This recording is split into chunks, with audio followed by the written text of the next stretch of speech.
انا دلوقتي في الشنجان السي اس ال55 بلس. العربية دي اللي عملت قلق الفترة اللي فاتت دي، لان التوكيل بتاعها او شركة غبور او شركة شنجان قررت ان هي هتجمع العربية دي في مصر، وبالتالي سعرها نزل.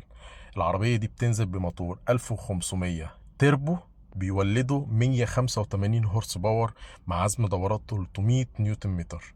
الفتيس اللي فيها بيجي دي سي تي 7 سرعات، وفيها كاميرات 360 وأنظمة أمان يعتبر كاملة، وفيها رادارات وكاميرات 360 وفتحة سقف عادية وبانوراما، وبتيجي بجنود 18 أو 19.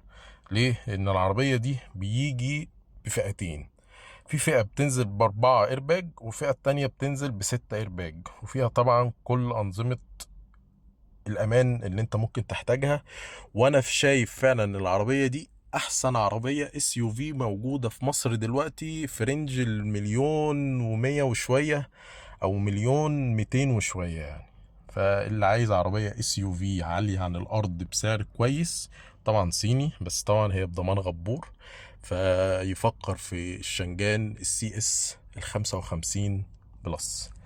اوعى الشنجان السي اس 55 بلس مع برنامج الطارة مع معتز هشام.